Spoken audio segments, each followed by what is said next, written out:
Bat Force Radio. Bat Force Radio is rated M for mature, or should that be immature? Hey guys, it's Dustin Witt. Hey, this is Scott Snyder. This is Paul Dini. And you're listening to Bat Force Radio. And you're listening to Bat Force Radio. Listening to Bat Force Radio. This is Kevin Conroy, the voice of Batman, and you're listening to Bat Force Radio, so stay tuned.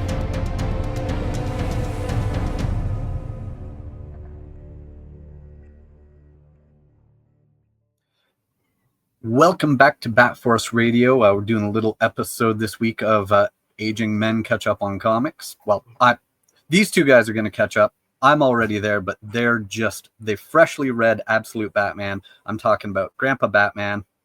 Howdy. And Dunk. What up?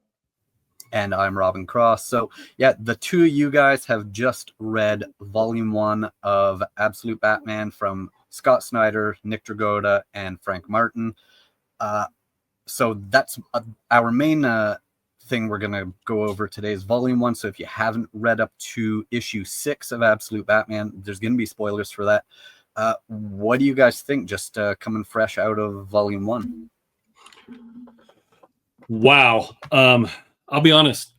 I did not want to read this book. Okay. I mean, there's so many Bat titles. I was just like, you know what? This is probably one I'll sit out. But I just kept hearing so much about the Absolute universe, not just Absolute Batman, but Absolute Wonder Woman, Absolute Superman. Isn't there also a Green Lantern? Yeah, I've heard good things about that one too. Yeah, there's Green Lantern, there's Flash. So yeah, Absolute Batman, I just said the creative team of that. There's Absolute Wonder Woman. Kelly Thompson's writing that. Hayden Sherman and Mattia De Luis are both taking turns on the art on that one. And Absolute Wonder Woman actually just won the Eisner Award for Best New Series. Beat out Absolute Batman and the Power Fantasy. Absolute Superman, Jason Aaron. Absolute Flash. So those three were the first set of books that started. And then after that, we started up Absolute Flash is Jeff Lemire and Nick Robles, who we've had here on the show. We've got Absolute Manhunter and Absolute Green Lantern. And they have recently announced that we're going to get Absolute Green Arrow. Oh, wow.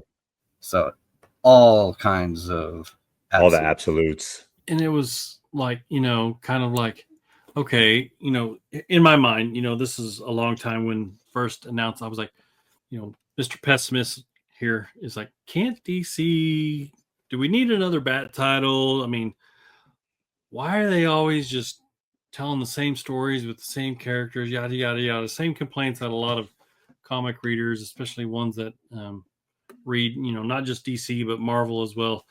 And I was like, I'm going to sit this one out. But I just kept hearing over and over, even, guys at my shop, really pitching these titles. And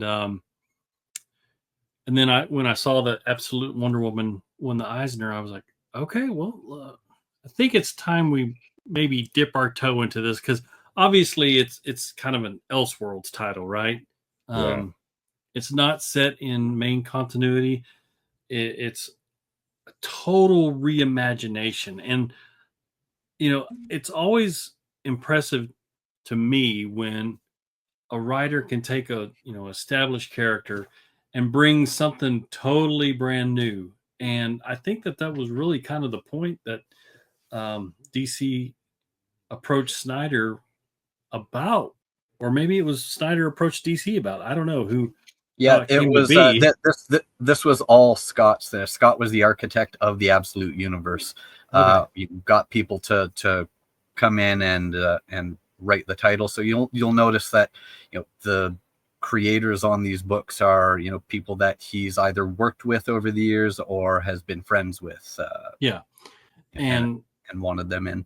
It's kind of like it's, I guess, now firmly established with all the titles. It's almost like its own little imprint off the DC publishing. But I didn't want to read this, but then we had to have something to talk about, and this was one thing that was on my mind, and everybody else, wanted to go with it.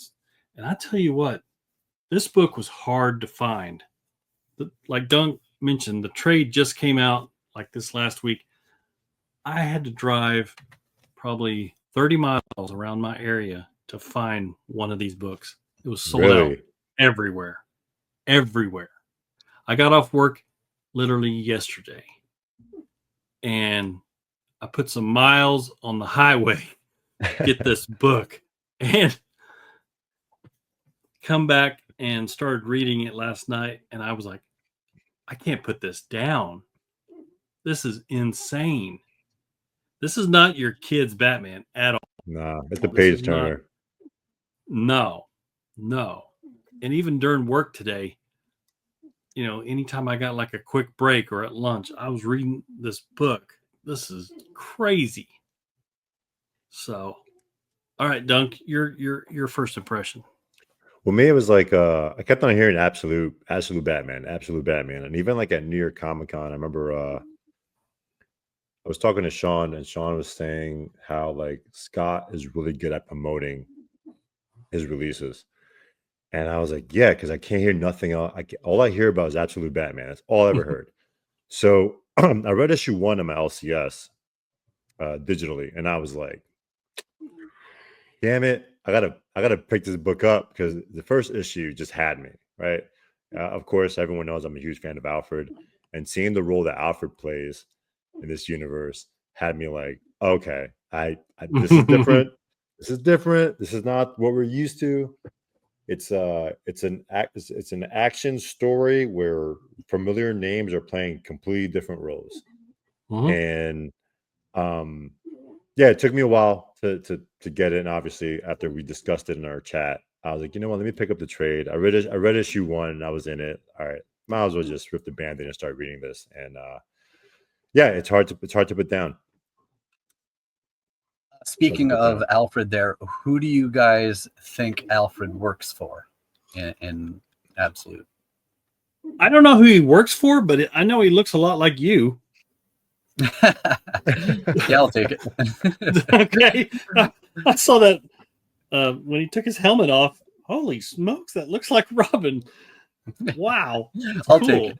Okay. My sort of feeling from early on was that I feel like he's working for Roz. It could just be MI6 or something, but I feel like in universe, to link it to something, he could be working for Roz. That'd be interesting. What I love, just this first couple of pages. Let's get into the book here. It's so cool how this first page, it sounds and it reads as if Scott himself personally is telling his own story of coming back to write the Batman title. Because it starts off, first words, hello again, Gotham. It's been a long time. And talks about, going through the city and the changes, but at the same time, it's different. And I was like, oh, he is so good at setting up stories like that, man. He's so good at that. I love that. Yeah, this Alfred, he's not your butler. No, bro. I'll be scared as hell if that was my butler. I mean, yeah, this feels a little bit more like the Jeff Johns Alfred in Earth 1. Right. Yeah. Exactly. He has that background. Yeah. And he's also kind of a little bit like the Punisher, man. That is true. He's got his secret little hideout with his magazine of weapons, and he's in the know about all this stuff. Yeah, this is a very, very different take on a classic character. And then Bruce is completely different, right? Completely different. Not rich. You see him, and that's a really cool change, because without him having money, so first of all, he has a bit of the same background in that he saw his father killed, but his mother is still there. Correct. But with that absence of the wealth, rather than having a Bruce Wayne who spent years traveling the world, learning all the martial arts from various experts, instead he spent all of those years working in every facet of Gotham, learning everything about the city. And that's a Yeah. cool, alternate take. Yeah, Yeah. that he's like a genius. He like won that science thing, and he's just like he's a very, very smart, aware, high IQ individual. So it's like there's ways around him still getting these gadgets and becoming Batman without, the wealth, which is interesting how Scott like put that together and still created a Batman. Not just a Batman. I mean, he's literally like a bat. I mean, even the suit design is completely different than anything I've ever seen. I mean, yeah, he kind of, they draw on some influences. I mean, he's huge, and I mean, he's just super muscular and big. Obviously, a little nod to some DKR stuff, but at the same time, I don't know. I mean, his cape, he doesn't really have a cape. He just kind of has like these tendrils that stick out, and he's designed like these little fingers, kind of like a real bat has at the tips of its wings that he can control. He can even hold on to upside down, and I mean, it's just crazy the design of this suit and cowl. And the axe, everything about dude. this suit, Everything about this suit is a weapon, man. Yeah. Yeah, because even like when he takes off his the horns and they're knives, like just Oh yeah, like whoa, that's so cool. Really? Like, look at that suit. Like, damn. I mean, It's not just a utility belt anymore. It's everything. it's everything. Everything about this suit is a weapon. Yeah, the suit is a tool. It's nuts. So the story starts off where Gotham is basically under attack of this gang called the Party Animals. And I mean, they're just randomly attacking and killing people and, scaring the whole city and putting the city under basically their control. And nobody knows who's controlling them. But Batman is, kind of standing up against them. And even Jim Gordon is different in this book. I mean, he's the mayor. He's a mayor. Yeah. It's crazy. And Yeah. no one likes him. Who does? Who loves the mayor? Who loves? I think it's crazy how characters that traditionally have been Batman rogues are like his childhood friends. Yeah. You got That's a huge change because like when they're playing poker or whatever, it's like, yo, you're all in one room. yeah. Like, wait a minute. Like, what the hell's going on? I mean, like Killer Croc owns the gym that he works out at. Edward Nigma is like his nerdy little buddy. Harvey Dent's still in government. Harvey Dent's still a kind of I guess an attorney, but Oswald Cobblepot he's their guy that can get things, Selina's still kind of his childhood crush or love, yeah. But it shows how they all really grew up together and knew each other at a young age, which that's very, very different, obviously. Yeah, and I think Bruce is 21. Did you see his mugshot? He's pretty young. I don't know if he's 21. No, if you see his mugshot, it says he weighs 220, and then it says his birthday 2/19/04. So I'm like, damn, he's 21 years old. Like that's nuts. Oh, really? And huge. And Jack, dude. I mean, what's really cool later in the book, it kind of shows his development of the Batman, because there's this rooftop scene where these gangs are basically putting the squeeze on some citizens to pay them their protection money for their neighborhood. And he comes out and takes them out. And that's kind of like his, I don't know if it's his kind of nod to year one, even year 100, because he has vampire teeth. But it kind of shows a totally different, very homemade type of suit where it doesn't really do the job that he wants. And so he says, okay, if you want him to do this, you got to build him. And then he really starts hitting the weights and designing the suit. And I was almost thinking that just the sheer size of his legs, maybe those weren't his real physical legs, but then in other scenes, those were his real legs. I was like, dang. Yeah, when you see him fighting in the gym. Day. Yeah, when he's fighting at the gym and he just destroys the bag, like that dude is just he's on it. Well, I know in Scott's personal life, he got into this health kick where he's like really exercising and boxing and stuff like that. And I wonder if some of that kind of carries over. That's what's kind of neat about Scott's writing, is that stuff that happens in his personal life really influences his writing in ways, which, I mean, I'm sure with almost every writer, that's what happens, but especially with him. Yeah, and on that, his fitness kick over recent years, I feel like he's gotten bigger than Greg now. Like, remember, Greg used to be the big one of the two when they were doing that new 52 run, and now he might be bigger.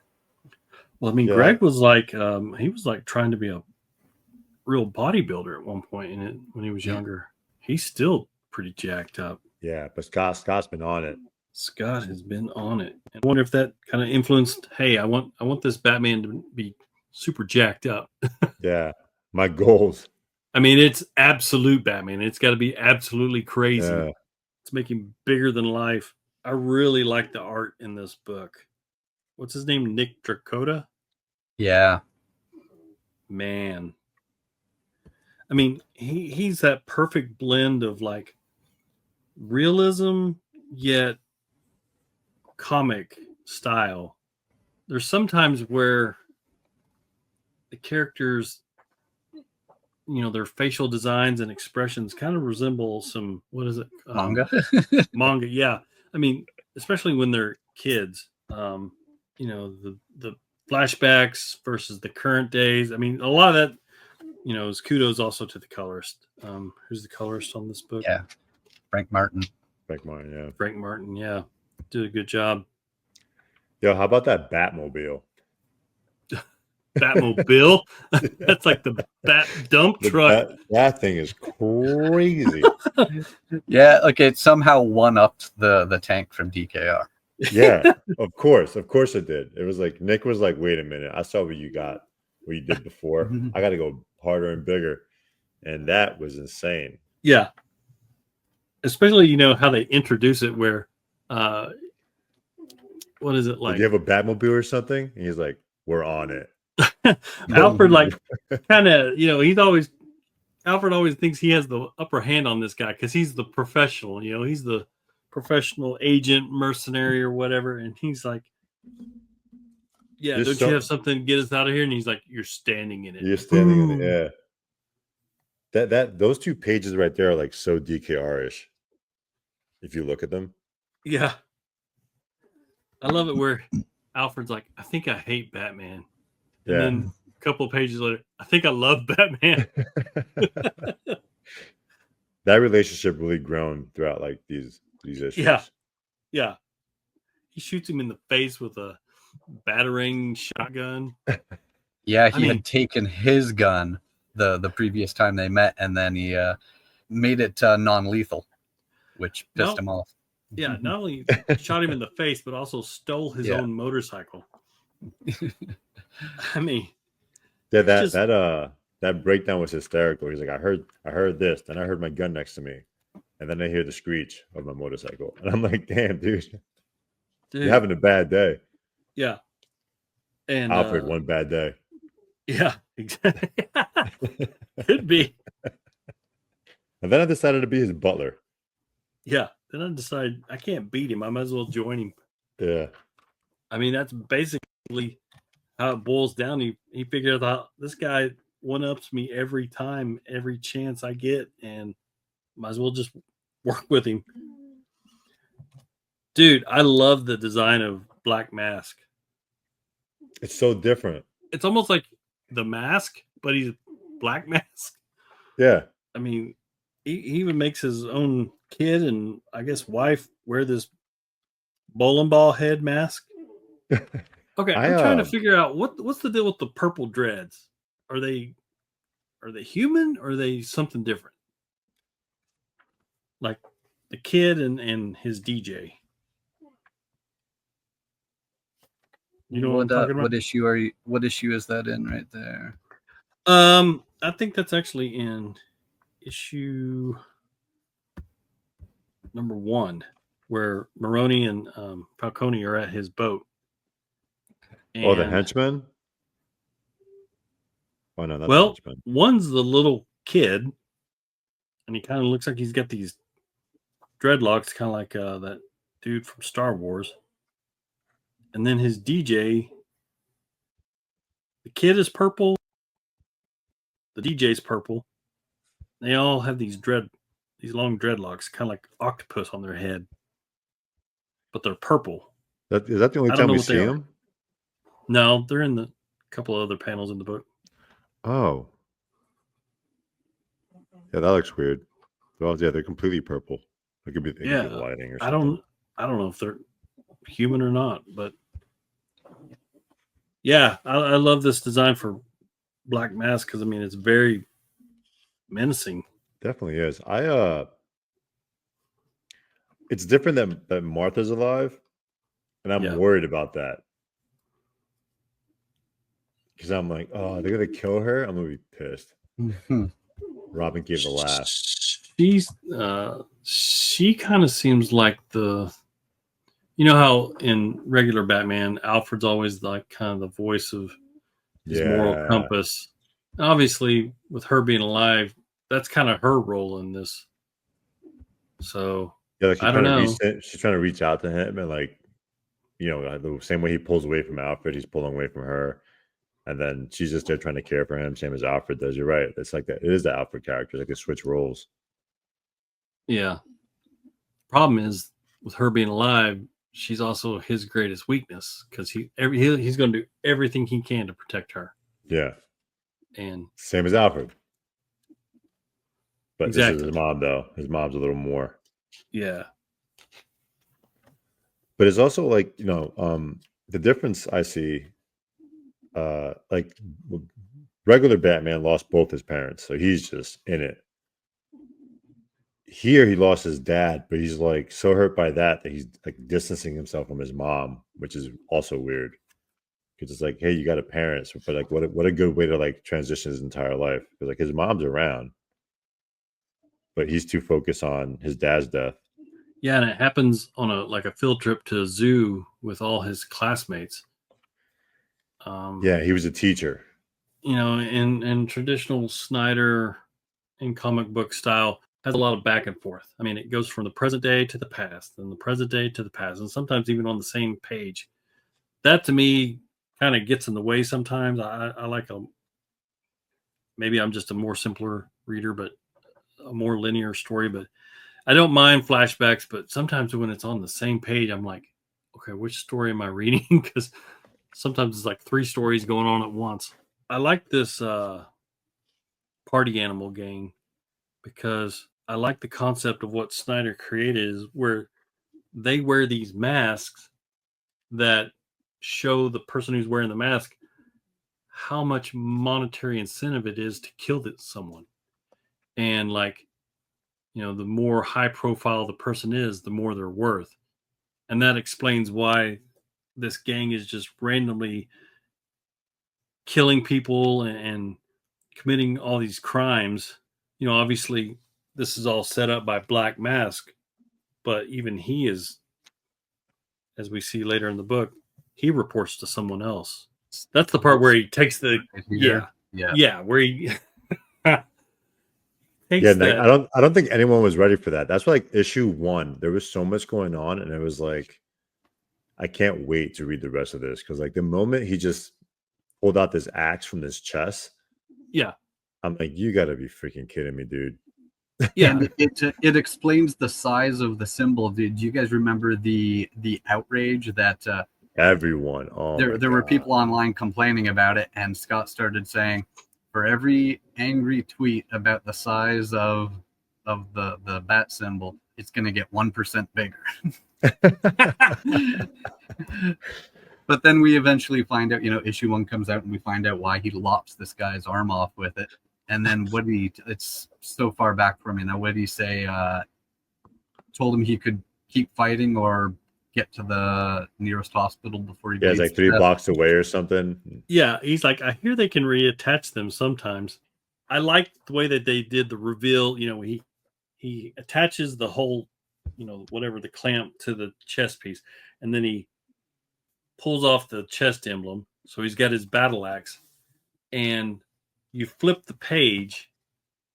Yeah, right there. And then you flip the page and you see the guy attack, and then you see the hand get lopped off. Easily. Yeah. I like the way that they did that. And maybe this is my own invention or maybe my own opinion, but I always like it when those big reveals like that are on the opposite page and you have to flip the page and then you see what happens. Or sometimes when you have to flip the page and there's the splash page. I always hate it when they put the splash page on this side of the book because it like spoils it. Okay. Yeah, it's sort of like it's like something happening and then the show goes to a commercial and then it comes back and you get the reveal. Yeah, exactly. I don't know if there's a thing called splash placement or something like that. If that's intentionally designed, we should have Scott on to talk about that. But I always like it when you have something like that sequence like that, and you have to turn the page, and then it's just this big bam moment, And then I never even thought about that. Now I'm like, oh, great. That's what I'm gonna be looking at going forward. Well, I mean, you know what I mean when they've got this big moment coming up, and then the big reveal in the big splash page is on the right side of the panel that you can already see, and it kind of spoils it in a way. I always like it when sometimes it draws your attention before you're even supposed to see it. Yeah, because you're like, what the hell is that? And it's like, oh crap, I got to read this first. Yeah, you know what I mean. But I kind of wonder. I'd like to talk to a comic artist or a writer if they think about the splash or some of those action sequences like that, how they put them in the book. If they know, okay, this lopping off the hand, I need this to happen on page 19 because that's going to be on the left side of the page instead of page 20 because that's going to be on the right side, and that moment will get spoiled. That's just the way my brain works sometimes reading these books. I like the little Easter eggs and the nods to like well-established other Batman titles. Like, there's that time where after that fight with the party animal gang, Alfred actually comes down and confronts Batman from behind. And he gives him that kick like Batman does in DKR, where he talks about, there's 7 working positions from here, and he kicks the guy behind him. He kicks Alfred the same way. I thought that was pretty cool. He kicked the shit out of Alfred. This Batman's no joke, man. It's nuts. The way he's stabbing people, blowing things up. They say Batman doesn't kill. I think he killed some of those party animal gang members with some of the stuff he did to them, man. I mean, if that guy with the hand doesn't make it to the hospital, he's gonna bleed out. So it's like, well, I mean, and what was it on the steps? An explosion or a fire? He did what? After he cut the guy's arm off. There was a lot of explosions. So I'm gonna say explosions because I'm like, he was just. Well, yeah, it was an explosion. It went boom. Yeah, I mean, he lops the guys. People flying all over the place. Yeah. He lops the guy's hands off, and then the other gang members are sitting there staring at him, and he draws those big spikes out of his back, and he's like, "Get out of my way!" And they just turn and run. Mm-hmm. And I like that where Alfred's watching all this like up on a high rooftop, and he's like, "Well done." But if you were a true tactician, you would have set up a trap for those fleeing that. And then it's like, boom. Like, shit. Somebody died. Yeah. And Alfred's like, okay, this guy knows what he's doing. Respect. Or how about the guy that jumped on his back later in the book and he makes those spikes come out and like stab through his arms? Wild. That guy didn't live. No way. And well, think about, I think it's the fight at the end of Volume 1, that final showdown with Black Mask, where he's on top of him and he turns down, angles down this. Oh, yeah, there you go. I saw this and I'm like, I want to freaking buy this piece. That's so bad. Both spikes right in his eye meat. That's what I'm talking about. You turn the page, and in there he is shoving his bat spikes down through his eye lobes. I mean, I was screaming out loud when I saw that.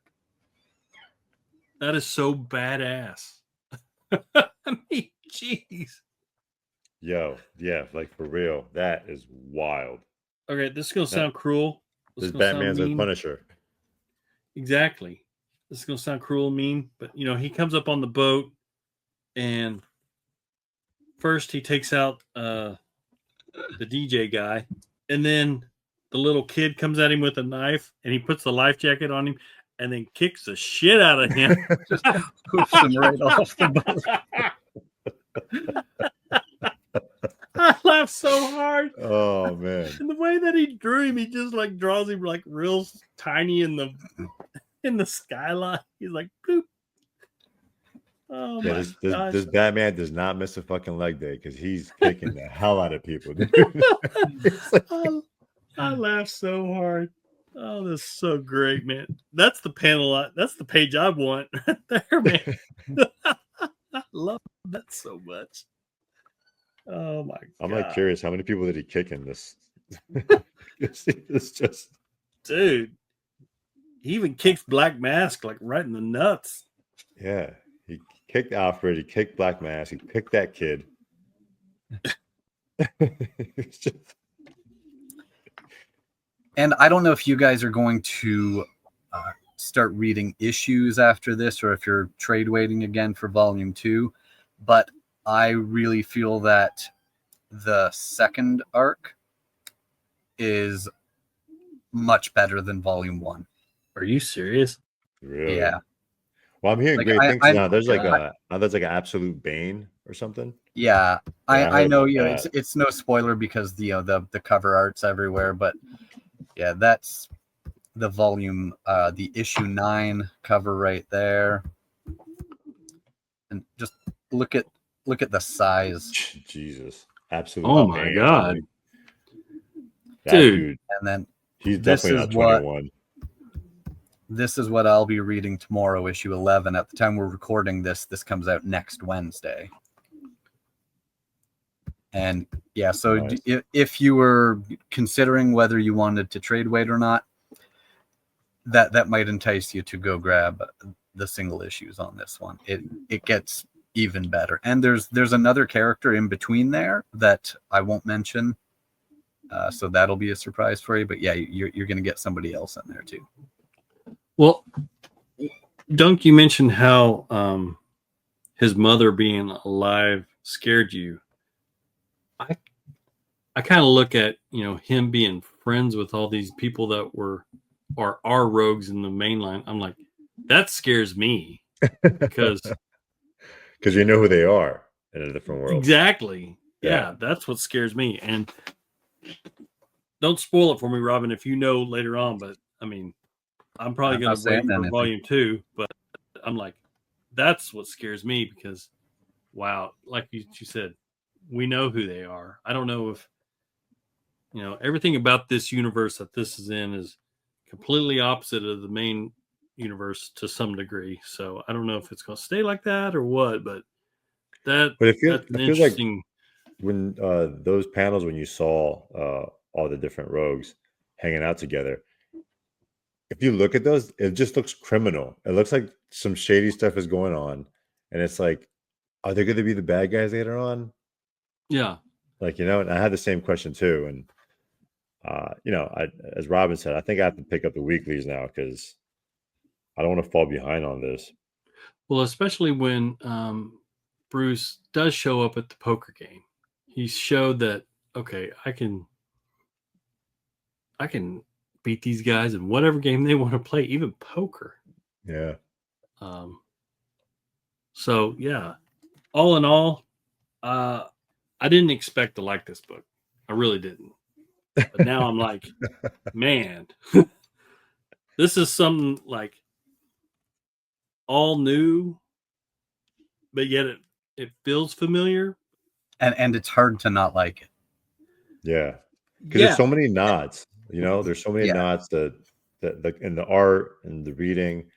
And I don't know, for anyone out there, like just what are they on the first print now?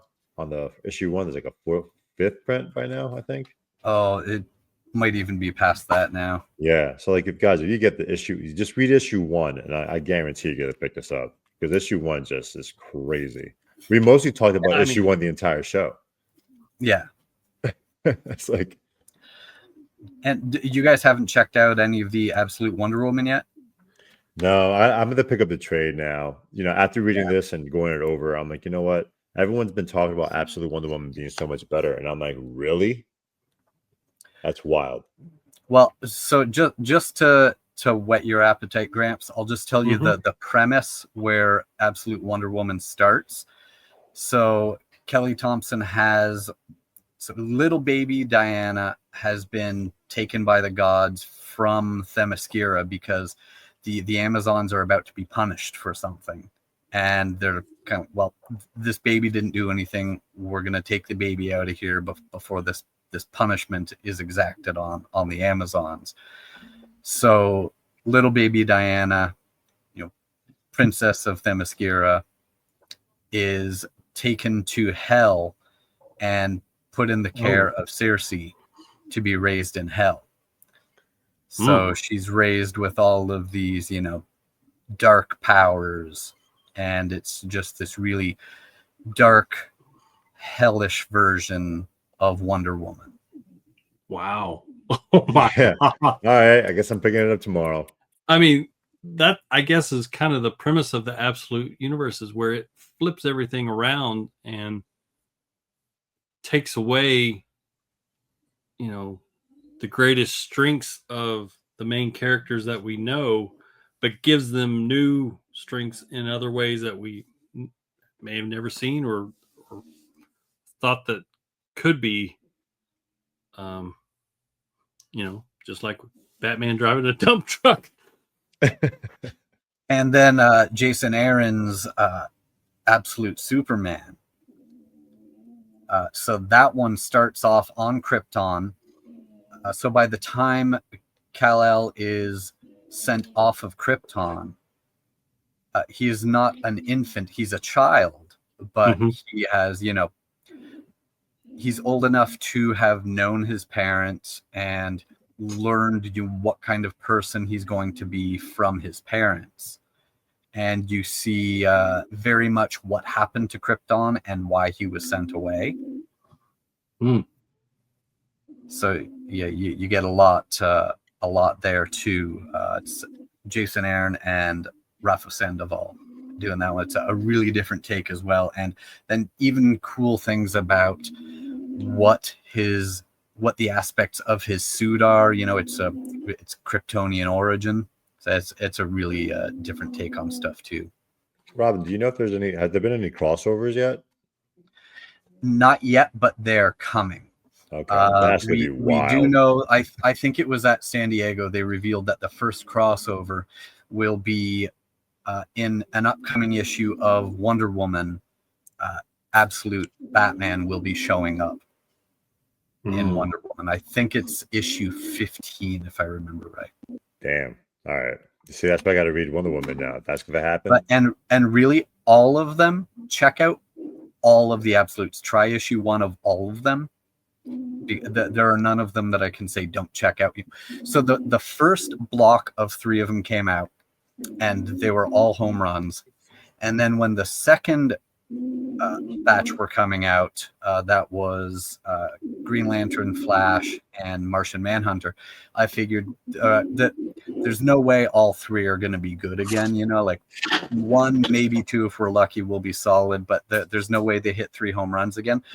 They hit 3 home runs again. That's nuts. Absolute Martian Manhunter, that was maybe talked about more than any of the others when issue 1 came out, because it's just such an interesting use of the character and the art style that the colors and the way the art is done that just works with Martian Manhunter. That's Dennis Camp and Javier Rodriguez. Just a really solid start on that one too. And again, they're doing a different take on who Manhunter is, who he thinks he is and what the reader is able to take from it. It starts out mysterious. Mm-hmm. Then you've got Absolute Green Lantern. That is Al Ewing and Janoy Lindsay.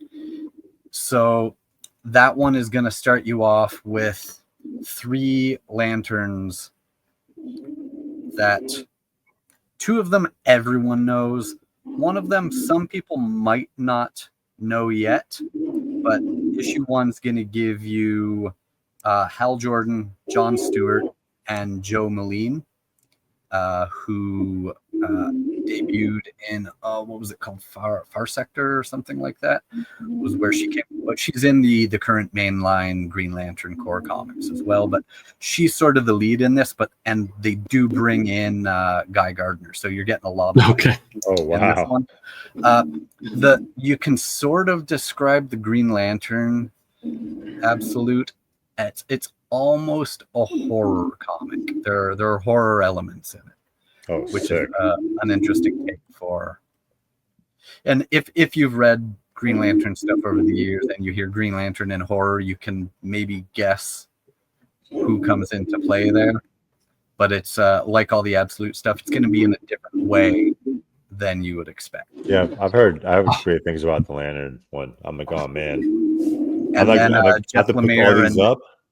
Yeah, all of them. And then Jeff Lemire and Nick Robles doing Absolute Flash. Again, you're going to get different characters that you know from Flash over the years and in completely different scenarios. Is that Gramps' dog? Is that Gramps' dog that we hear snoring? I asked if you could hear her. Yes, we couldn't earlier. It just started a few minutes ago. Yeah. Okay, she's really snoring back there. Sounds like a Roomba. First, I thought it was my own breathing just coming over my microphone. Today's guest. I even put on the that background noise elimination. Yeah, she's become the foreground. Yeah, it was like it was like no. it was like you couldn't hear it, and then I know we're just skyrocketed. Yeah, she's just in a deeper sleep now. Yeah, good for her. Absolute snoring. There you go. Absolute posh. Yeah. snores extremely loud. Exactly. You want to give our reviews on this title? What's some pros and cons? Dunk, how many got for pros and cons? How many mini batarangs to the face do you give this one? Yeah. Mini batarang. How many Batman kicks? Yeah. How many severed limbs? How many punted babies do we get out of this one? That's the one. Yeah, that's how many definitely babies hoofed into the harbor do you give this one? Oh man, just kicked the hell out of him. Positives, it's enjoyable. It's hard to put down. You know, once you start issue 1, you're like, what the hell? Alfred, who are you? Right? And then it just goes from there. And it's hard to put down. There's a lot of action. I don't have any negatives yet to dissect it as much. It's just I'm still taking it all in, right? The whole different universe, the good guys hanging out with the bad guys, the mom being alive. Well, sometimes it's like, who is the good guy here? You have no idea. It's like it's so fresh, right? It's like it feels like it just feels exactly what it is. It's a brand new Batman story from a different perspective. That's enjoyable. I'll give it at the moment. I'll give it 4 chest kicks to the fucking kid with the life jacket on. Nice. Yeah, I'm right there with you. This book does not stop. I mean, this is a page turner, and I'm telling you what, there were sometimes I turn that page and I'll be like, oh my God. I mean, I loved it. I was not expecting to like it so much. I'll definitely give this 4 punted babies to the harbor. I like it. I'm going to continue reading it, and I'm definitely interested in reading some more of those titles, especially the horror-based Green Lanterns. That's right up my alley. Yeah, they're all really good and all really good in different ways. Yeah.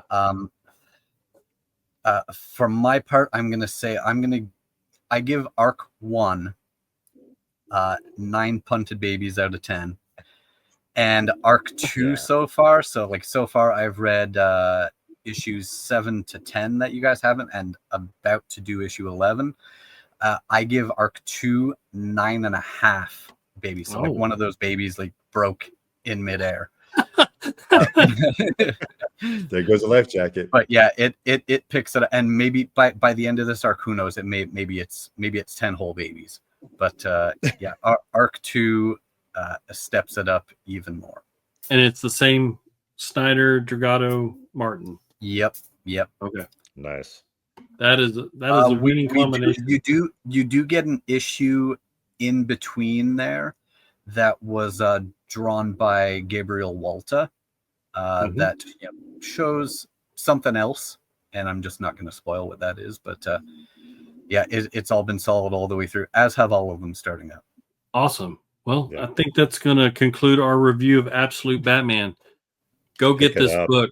Yeah, pick it up. This is a very solid recommendation from the Bat Force. So yeah, please. And even if you're still like Gramps was saying earlier, he was thinking, well, another take on Batman. What's different on this one than some of the times that you're reading something like an Elseworlds? This is a world where you've got a guy, Scott Snyder, spent a decade writing a mainline in continuity in universe Batman and adding his own elements like Court of Owls and stuff like that into it.